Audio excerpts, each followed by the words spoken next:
Сәлем достар, бүгін мен шарлотка пирогын жасаймын, менімен бірге болыңыздар.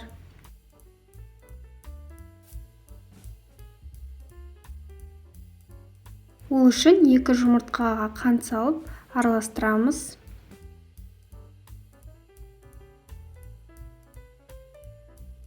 Содан соң бөлме температурасындағы сары майды салып араластырамыз.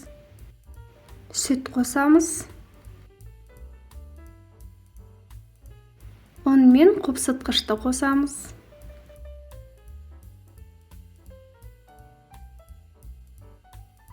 Барлығын жақсылап араластырып, осындай масса дайындаймыз. Ал енді салмасын жасаймыз. Ол үшін алмаға қант және какао салдым. Какаоның орнына корица салсаңыз болады. Пирогтың формасына бірінші алманы саламыз, сосын дайын болған біздің массамызды саламыз.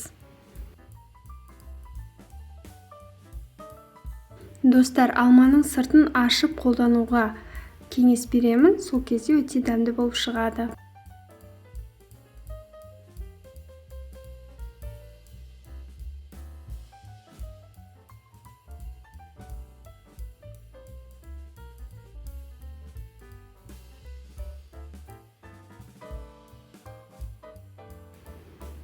Пирог 180 градуста пісіп шығады, өте дәмді болып шығады, тез дайын болады, сондықтан сіздер де жасап көріңіздер.